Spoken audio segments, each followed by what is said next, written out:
42 वर्ष के राजनीतिक जीवन में तहसील और थाने का ऐसा भ्रष्टाचार न सोच सकते थे, न देख सकते थे, वो अकल्पनीय है। यूपी बीजेपी में बगावत 2027 से पहले आफत।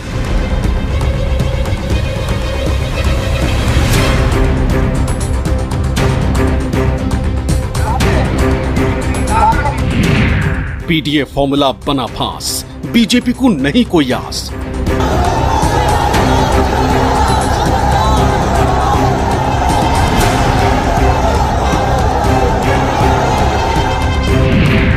योगी के अपनों ने उठाई आवाज, ध्यान दो वरना जाएगा राज।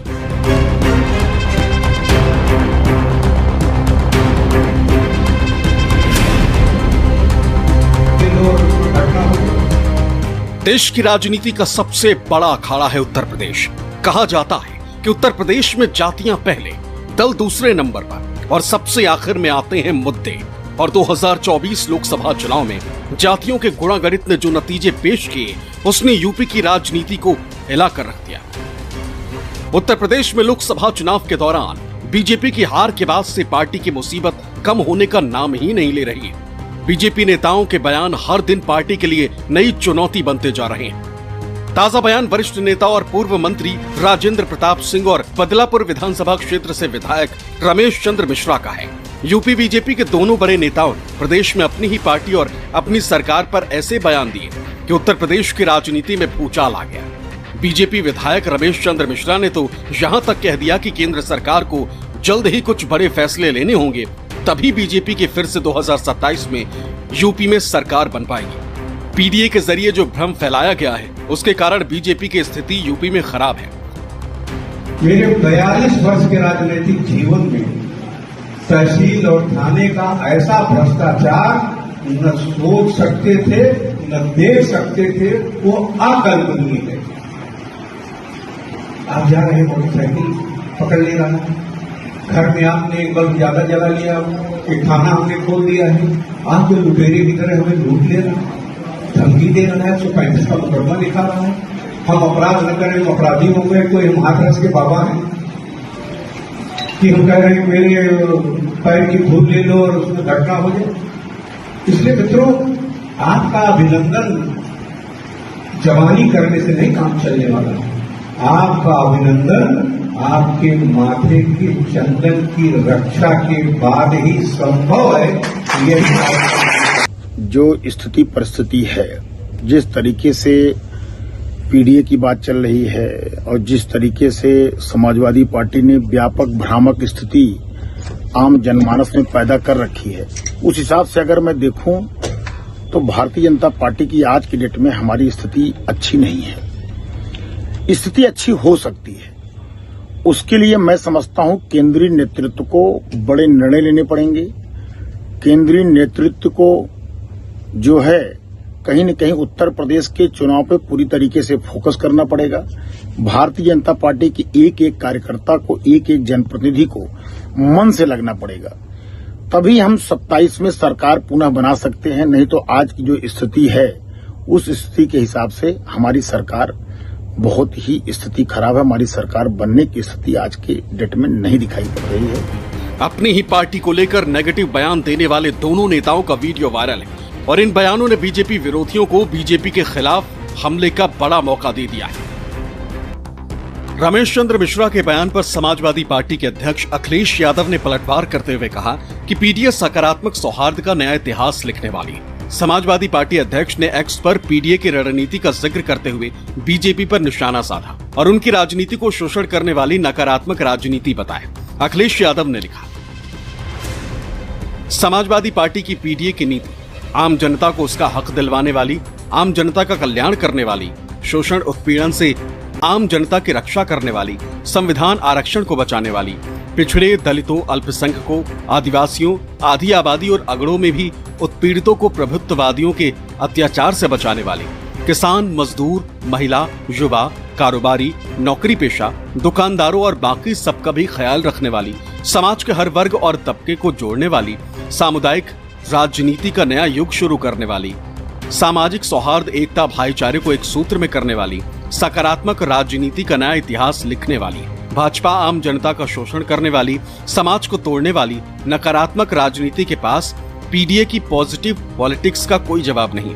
इसीलिए भाजपा के अपने ही लोगों में हड़बड़ाहट, पीडीए ही भाजपा के अंदर बाहर भगदड़ का कारण बन रहा है। भाजपा के तथाकथित सहयोगी भी या तो किसी बहाने से भाजपा से बाहर आना चाहते हैं या वैचारिक दूरी दिखाना चाहते हैं। कोई चिट्ठी को माध्यम बना रहा है, कोई अपनी नाराजगी भरे बयान को, और कोई अंदरूनी जनप्रतिनिधि ऐसे किसी वीडियो को।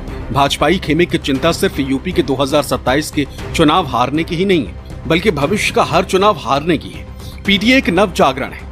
आज की जागरूक जनता में जो नई सामाजिक आर्थिक चेतना आ गई है, उसी का नाम पीडीए है।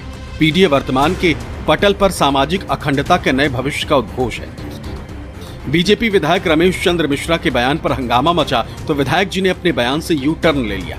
बयान पर बवाल होने के बाद विधायक रमेश चंद्र मिश्रा ने कहा कि उनके बयान को तोड़ मरोड़ कर पेश किया गया है। बीजेपी को जीतने से कोई रोक नहीं सकता। मेरी कुछ वीडियो मीडिया में वायरल हो रही है, सोशल मीडिया पर।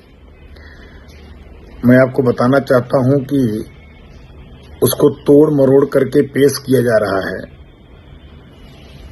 और रही बात समाजवादी पार्टी के लोग मुंगेरी लाल के हसीन सपना देखना छोड़ दें। फिर से बीजेपी की सरकार आएगी, कोई रोक नहीं पाएगा। रही बात हमारी सरकार, जो देश की सरकार मोदी जी के नेतृत्व में और प्रदेश की सरकार जो योगी जी के नेतृत्व में काम कर रही है, मैं समझता हूं कि सबका साथ सबके विकास की नीति पर हम लोग काम कर रहे हैं। सभा चुनावों में बीजेपी और इंडिया गठबंधन की टक्कर ने अभी से यूपी विधानसभा के हालचाल पर चर्चा तेज कर दी है। कयास लगाए जा रहे हैं कि अगर उत्तर प्रदेश के आगामी विधानसभा चुनाव में लोकसभा चुनाव जैसे नतीजे आते हैं तो भारतीय जनता पार्टी को बहुमत मिलना मुश्किल होगा। लोकसभा चुनाव में विधानसभा सीटों के हिसाब से मिले वोट के आंकड़े चौंकाने वाले। लोकसभा चुनाव में मिले वोटों को विधानसभा सीटों के लिहाज से आंका जाए तो यूपी की कुल 403 विधानसभा सीटों में से भारतीय जनता पार्टी और उसके सहयोगी पार्टियों को 176 सीटों पर जीत मिली। वहीं समाजवादी पार्टी और कांग्रेस गठबंधन 222 सीटों पर आगे रही। बहुजन समाज पार्टी खाता भी नहीं खोल पाई, लेकिन चंद्रशेखर आजाद की पार्टी आजाद समाज पार्टी कांशीराम ने 5 विधानसभा सीटों पर कब्जा किया। यूपी विधानसभा में 403 सीटें, बहुमत के लिए 202 सीटों की जरूरत है और बीजेपी फिलहाल बहुमत से 26 सीटें कम पर नजर आ रही। यानी लोकसभा चुनाव जैसी बढ़त अगर समाजवादी पार्टी और कांग्रेस गठबंधन 2027 के विधानसभा चुनाव में बरकरार रखती है तो यूपी में बीजेपी की तीसरी बार सरकार बनना मुश्किल होगा। आज की तारीख में चुनाव हो और यही परिस्थितियां रहें तो समाजवादी पार्टी के नेतृत्व वाला जो इंडिया गठबंधन उत्तर प्रदेश में है उसकी सरकार बड़े आराम से बन जाएगी। पूर्ण बहुमत की बहुत कंफर्टेबल मेजॉरिटी की सरकार बनेगी। कांग्रेस का साथ समाजवादी पार्टी के लिए कई लिहाज से फायदेमंद रहा है और इसीलिए कहा जा रहा है कि अब ये गठबंधन कम से कम 2027 के विधानसभा चुनाव तक तो जारी रहेगा ही। लोकसभा चुनाव में भाजपा उन विधानसभा सीटों पर भी बहुत पीछे छूट गई है जहां 2 साल पहले जीत दर्ज की थी। नगीना लोकसभा की 5 विधानसभा सीटों पर चंद्रशेखर आजाद की आजाद समाज पार्टी आगे रही। सबसे ज्यादा खराब स्थिति मायावती की रही। बीएसपी को एक भी विधानसभा सीट पर बढ़त नहीं मिली। यही नतीजे विधानसभा चुनाव में दोहराते हैं तो बीएसपी का एक भी विधायक सदन में नहीं पहुंच सकेगा। बीएसपी का भी एक विधायक है।